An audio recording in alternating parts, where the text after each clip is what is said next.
Hello, this is Crystal with Blessings at Home. If you are new to my channel, welcome. If you're already a subscriber, welcome back. We've been away for a while. No good excuses. Everyone's busy, right? So anyway, today I wanted to talk about our history curriculum that we've been using this year. And really we used last year, but this year we did it a little more differently than last year. So just going to get right into it. We have been using Story of the World Volume 2 this year. Last year we did Story of the World Volume 1. I really enjoy Story of the World. We have used Story of the World and Mystery of History. And our family is very picky when we choose our curriculum. We really want a Christian-based curriculum, and Mystery of History, that is it. I love Mystery of History. I was having trouble enjoying Mystery of History with my younger students, and I know countless families that have used it successfully with younger kiddos, but I don't know, I couldn't do it. I couldn't wrap my brain around it. But my middle schooler did Mystery of History Volume 1 last year with co-op. And that was great because, bless her heart, the teacher laid everything out, had the maps together, all the assignments. She did all the hard work, and I was just in charge of making sure that that got done. So that ran into this year. Our middle schooler is doing Volume 2, but he's doing enough of it so that he can get a high school credit for it. So he's doing lots of some extra research papers and things like that. So we kind of beefed it up. The teacher of the class helped us, made it so where we could do that, where we could beef it up so that it would count as a high school credit. So he is doing Mystery of History independently. But for us, for our family, for my younger children, second grade through sixth grade, and our sixth grader has some cognitive delays, so we kind of clump her and our fifth grader together. So this has been a really good fit, and the way that we use it, we simply just read a little section a day. So the book is broken up into chapters, and we read like each one of these little sections every day. And then the activity book, I'm going to pause, and I took what Nikki with a Farmhouse Fool did, and she splits up her activity book. Now it comes, this is what the front of it looks like, but it's thicker, and it has in it the student pages, and as well as the comprehension questions. So here is, sorry, let me find, so like this is chapter 6, The Rise of Islam. And so we would read this little section out of our book, and then we would go over some review questions, and then we would do the narration. And we do that, and then towards the end of the week, we will do our map work, and then the student pages. I'm just going to pick somebody's, let's see if she has her chapter 6 stuff in here. The student activity pages, like sometimes they're coloring pages, sometimes they're like paper doll activities, and then there's the maps. And so we will sometimes do the maps. I can't find her chapter 6. Anyway, I'll let them color, like do some of the coloring pages while I'm reading the lesson, and then that keeps their hands busy. Typically, as long as they do well answering the comprehension questions, like they can answer them. I don't mind giving them something to keep their hands busy while I'm reading. It keeps them quiet. If they start struggling where they cannot answer the questions that I'm asking them, and I know that they are very capable of answering those questions, it's just a lack of, they weren't paying attention, then the next day they might just have to sit and listen without having a coloring page. So anyway, so we read the lessons, we do comprehension questions and then they can color, and then they have maps that they do. So it can count as history and geography. So this is just for one.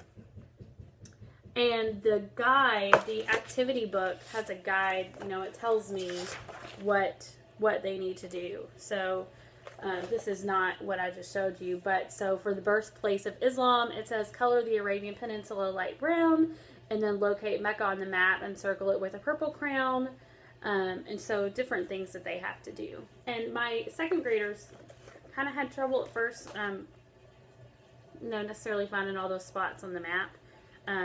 But they, it's not too hard. Their siblings are quick to point out where they're supposed to be doing. And then there's lots and lots and lots of activities and projects that you can do with each chapter of the book. We don't always do these, but they're there. They're simple. So like this one is, you can make an edible oasis. Small paper plate. I think we did do this. Small paper plate, light brown sugar, Tootsie Rolls, blue M&M's, Skittles or other blue candy, green candy, fruit slices or candy peppermint sleeves, toothpicks, a small amount of frosting, scissors, knife, yada yada yada. So you use your plate and place the sugar, which is the brown sugar, which is your sand, and you create a place in the sugar for an area of blue. So you make your water. Anyway, just fun little things, activities that they can do. And sometimes, like in the student activity book, like there's templates for a Viking ship, and there's templates for, here we go, speaking of, like templates for a Viking ship. So these have been very, I love this, very helpful. We actually use this because it's all right there, and it's easy for me. I make copies for each of my students. Now, just copies as I go. It just kind of depends on, hey, I think we can do this. We have time to get it done this week. Hey, somebody run down and make copies of this activity. We'll do it right now. So I'm not very planned out in that manner of how I can't think how much we're going to do every day. But I do plan on continuing with Story of the World for next year. And so I think that I'm going to just kind of make them their own, print out, get copies made of student pages for all 4 of them. And then and the maps, and just section it out where their student pages are in the front and their maps are in the back, and just put them together, either with a binder or like one of those tooth comb bookmaker things. I'm sure there's an official name. So anyway, so yeah, we have enjoyed Story of the World. I really like it. I did just go ahead and purchase the timeline figures from Homeschool in the Woods, I think. That's also another suggestion from Nikki with the Farmhouse School. P.S. If you haven't checked out her channel, it's great. Awesome homeschooling mom of 5. She has lots of advice, and she's very practical and tells you the way it is. So anyway, so she uses the timeline figures from Homeschool in the Woods along with Story of the World, and they're beautiful timeline figures. I don't know why I haven't used them, so I went ahead and just purchased them now so that my kiddo who's doing Mystery of History still with co-op, he can use those timeline figures now in his studies, and we're just going to go ahead and pop in mid-year and start adding them in. But also I went ahead and got them now so that I can start preparing for next school year. So Story of the World Volume 3. So anyway, so that's the way we use it. They do have a test booklet. I had every intention, y'all, of using this, but we haven't. We haven't used it. So maybe when, like next year, I'll use it for my older ones. But I mean, I verbally go over and ask them these questions, but I'm not a testy person until they get to middle school. So again, the biggest help for me and my biggest advice is to split up the activity book so that all the teacher stuff is together in one spot, and all your student pages are separate, where it's nice and easy. I hole punched them at home, but I think it was really cheap. It was less than $10 for me to go. It might have been less than $5. I think it was for me to go and I went to Staples and had them cut the spine off, excuse me, and spiral bind these two together, the front and the back, and then the total wet page to stop. So I think this is actually what I put inside my binder. This is actually what, what would have been the next page here after the math answer keys started the student activity pages. So that was great. It's made it really easy. We've really enjoyed history. The kids are enjoying it. So I think technically Story of the World is written for grades, I want to say kindergarten through 5th, kindergarten through 6th. I could be wrong. But I plan to keep using it with my girls through middle school so that they can complete all the volumes. So when we get through volume 4, my Hannah will be finishing. She'll be going into 8th grade. So that'll be perfect. I don't know. I might do with her what I did with my oldest and put her in Mystery of History for middle school and just let them do that independently. So, okay. We've reached the point where I'm rambling. But anyway, so this is what we've used this year for history. We did use it last year as well.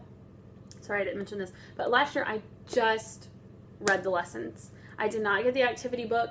I didn't really know really the value that it was in the wealth of information and just what it added to our days and to our homeschool. So you absolutely can just get the book and read the lessons, and your kids will learn and they will retain it. But the activity book is really not that expensive. I want to say maybe $25. I get mine at Rainbow Resource. And then I got this at Rainbow Resource as well, the actual textbook, and it was $10.95.